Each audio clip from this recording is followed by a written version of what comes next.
All right, we're here with the pressure canned beef stew meat that I picked up the other day. As I said if you watch the chicken thigh 40-pound pressure canning 40 pounds of chicken, boneless, skinless chicken thighs video, I mentioned that while I was there buying that, I also got 10 pounds of beef stew meat that I bought it frozen, thawed it out, raw packed it into canning jars, which is the process.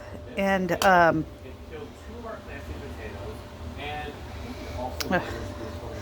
I saw one of the dogs in the kitchen. They're not supposed to be in here if I'm working. But it wasn't them. It was just my feet. Anyway, I pressure canned them yesterday evening, and it looks great. And I said that I wanted, because stew meat, I paid a very affordable price for it, and you never know with stew meat if it would be tough or not. But there is the creator Sutton's Days, and she's always said in her canning videos when talking about meat, especially like beef, that you can pressure can the toughest meat and it will come out tender. Now, I have no idea if this meat was tough or if it was tender to begin with, because I didn't cook any of it to test it before I pressure canned it. I just thawed it out, tossed it into jars, raw pack method. You stuff it in the jar, you clean your rims, you put your lids on, your bands on, and you pressure can it for 75 minutes. Take them out, let it cool down completely, take your bands off, and wash your jars, and then it's ready for the shelf. So we're gonna, and these are those Superb jars, the ones that are smooth, and they did really good in the canner. And then I have these everyday Martha Stewart brand ones that our favorite lady, Miss Karen, brought me. And this is the last three that I had. But I've canned a lot of things in the 12 packs that she brought me. I've canned a lot of things so much that I liked them pretty much that I went to the store she bought them at and I bought more. I've since used all those with all this canning I've been doing, but my goal is that by the end of August, I want to have my proteins restocked. I've got all my squashes restocked. I've got my green beans, my Asian long beans. I've got some organic green beans that I pressure canned. I've got asparagus, XYZ. I'm going down my list trying to get things restocked before the end of August, because I know I'm going to be busier later on and I might not have time to do all this stuff. So while I have time, I'm fitting all this canning in the mornings and evenings between clients and between working in the garden. And it's almost time to start turning that garden over to the fall garden. If I'm going to plant, I need to decide what I'm going to plant. Anybody has any suggestions, like this video and leave a comment. And if I have the seeds, I'll try it. If I don't have the seeds, I probably won't buy them. But anyway, we're going to open this jar. See if I can do it one-handed. And I did. You heard that pop. That means the seal was good. And we're going to look at it. Oh, I think this worked. Look in here. You see that? And it's just fork tender. Look at that. It's just falling apart. Let's see if I can get some out of here without making a mess. Being one-handed. Okay. But look. This was about 1-inch cubes that I had thawed out. But let's see. Let me taste this. It is. It's tender. And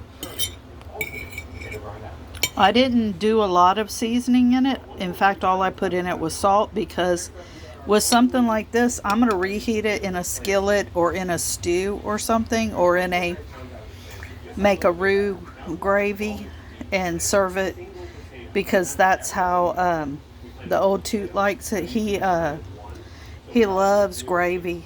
He loves fat mashed potatoes, and so that's pretty much what we'll do. But look at that, very nicely done.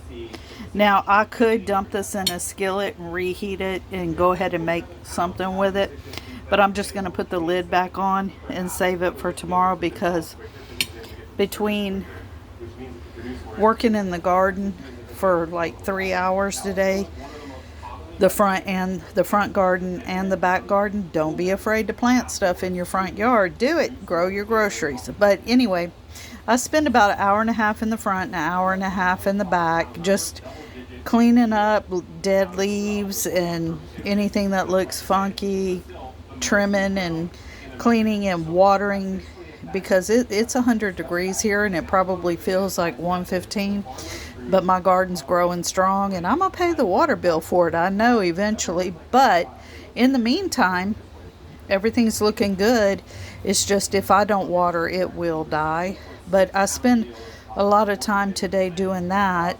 And then I had my ladies come for my customers, clients, whatever we're calling them nowadays. And I helped them out, got them all back feeling good and strong and steady again. And so I'm tired, because by the time I finish that, I've got to finish working on people. I've got to still do all the household things and the evening things and get the dogs fed and play with the dogs. And I got big chunky dogs. They take a lot of attention, and I love them dearly. They're good girls. They protect me. They hear what I cannot hear outside, and they let me know. But so I'm tired today, so I'm not cooking tonight. The lid's gonna go back on it with a band and go in the fridge until tomorrow. But look at that, it's just real good, tender meat. And I'm probably gonna have to make a run back over, even though that's a long way to drive. It's such a good price for stewed meat. I mean, at least I think so. I think that for nice clean beef at $49 for 10 pounds, I think that's how much it was. I gotta double check that. I'm tired. I don't always get the prices right when I'm tired. But I might have to drive back over and get some more to pressure can for the shelves. Because this is 3, 6, 9, 10, and this jar was 11. And I thought I put a pound per thing. So Portland, no, I'm gonna get the name of the place wrong. It's Porter's Poultry and Egg Company. They got I'm gonna tell you, they got good beef if you know how to cook it, be it pressure canned in jars to make it tender, or using it as stew meat and cooking it until it's tender. But this works out really good. I mean, you've got tender beef, and it took 75 minutes of actual pressure canning, probably about 30 minutes coming to temperature and pressure, meeting that pressure threshold. So, you're looking at about,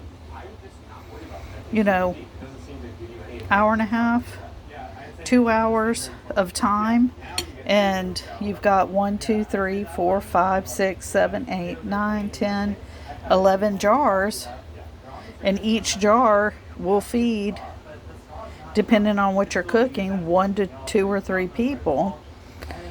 If you're doing more, you need to use 2. Now come on, people like to eat their meat, but in these days beef is so expensive.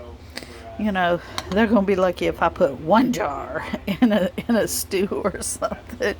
No, seriously though, I feel like it's a good deal.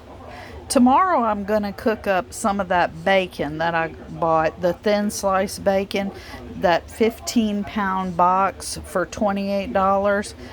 And the bacon actually smelled really good and it looked clean and nice.